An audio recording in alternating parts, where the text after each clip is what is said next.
American Promise follows two young African American males from the time they're, I believe, 5 years old to the time they graduate high school, attending a very prestigious private school in New York City, Dalton, I believe. And really, I think that it's translatable because it deals with, some of the academic pressures that our students face from either their parents at home, the teachers, the perceptions that are put onto them by society, some of the struggles that they have with interest in school and trying to match passion with interest in order to accomplish something great. And sometimes I think that we set students up for failure, and sometimes we set them up for success. And so the film does a really good job of showing all of the hands that are kind of in the pot, specifically with regards to a child's future with schooling specifically.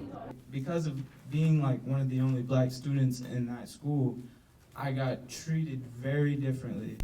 And a lot of the times teachers would tell me like, you're a very articulate young man, and like all this stuff. And I was just very confused because a lot of students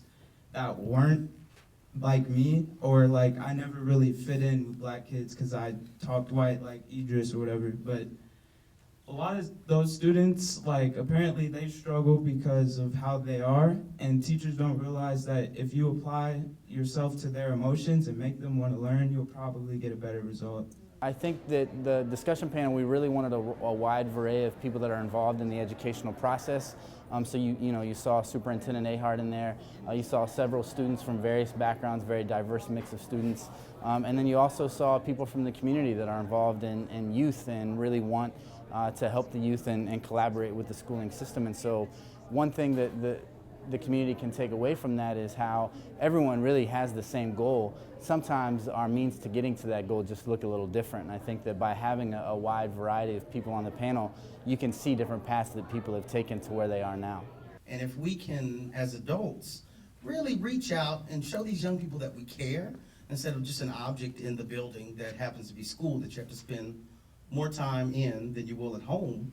then I think we'll get a different result. But if we continue to look at young people and young men in general, that they're bad and that they won't accomplish some of the things and they can't go to Stanford because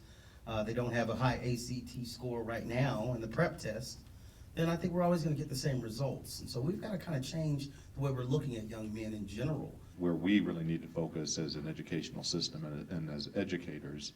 is to put ourselves in a mental place where we're learning from our students and learning what they value so that we can create